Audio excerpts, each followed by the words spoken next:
Good evening, everyone. With last night's win, the Michigan Tech Huskies clinched the second seed in the WCHA tournament.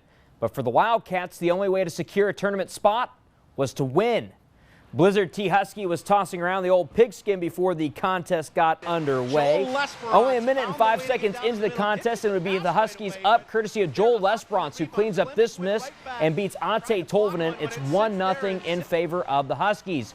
It would take almost the whole first period, but the Cats score on a power play. Troy Loggins will get a goal of his own and have the Cats tied up. Darian Craighead and Jake Jackson both scored to knot the game at 2. But Dominique Shine had an answer. What about a great steal here? And then the unassisted going 5-hole to beat Angus, and the Cats can taste the tournament up 3-2.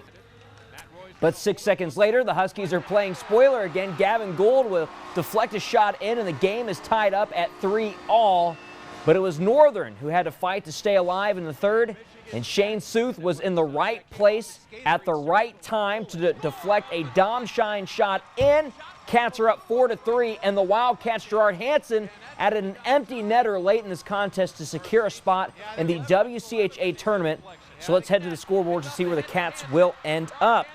In regards to the WCHA tournament, the Lake Superior State Lakers needed at least 2 points to send the Wildcats to Bemidji. They would accomplish that with a shootout victory over Ferris State. This means Northern will face the Beavers while the Huskies will get the Lakers. Those games start on Friday, and Bowling Green defeated Alabama Huntsville to end the Chargers season.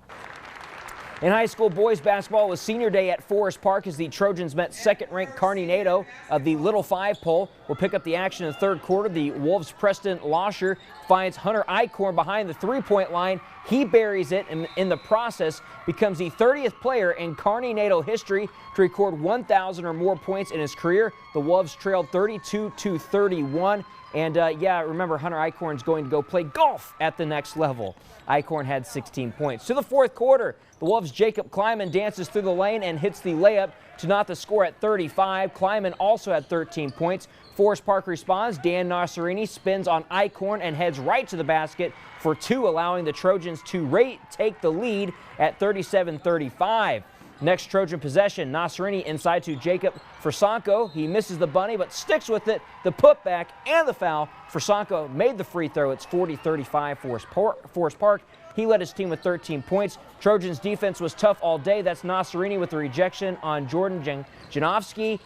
Nasserini would score on the other end. Then Josh Logan hit a bucket from Nasserini to seal the deal. Logan chipped in with 11 points. Forest Park upends number 2 Kearney NATO of the Little Five poll 51-38. We jump to the scoreboards. Boys high school basketball action. Munising defeats Manistee 63-46.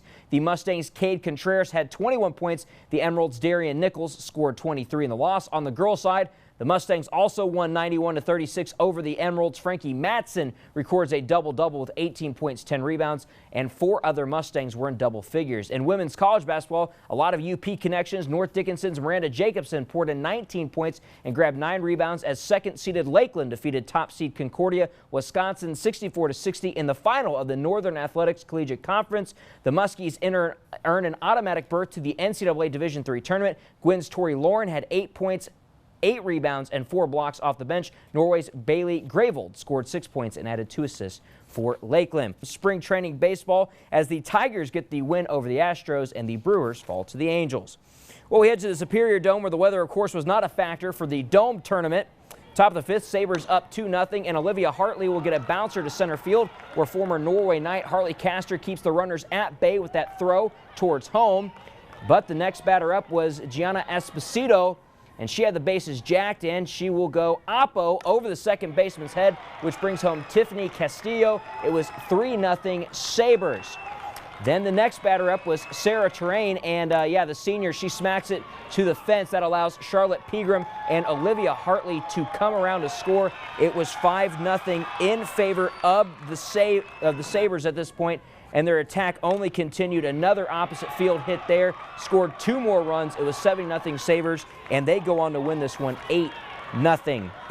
We jump back to the scoreboards, and in Division II, we have some boys bowling regional. The top 10 advance. Liam Robinson, Hunter Negri, and Mason Garcia of Marquette will go. Zach Spira of Iron Mountain Kingsford also will advance, and Johnny Kasitsa of Escanaba Kozitsky of Escanaba will go on to advance in boys. And on the girls' side, we have Brooke Fernetti of Iron Mountain Kingsford, Maria Backlund of Escanaba, Lizzie Taylor also of Escanaba, and Maddie Doucette of the Iron Mountain Kingsford team that will also advance. And of course, for the second straight day, the Continental Cup ski jumps from Pine Mountain have been postponed.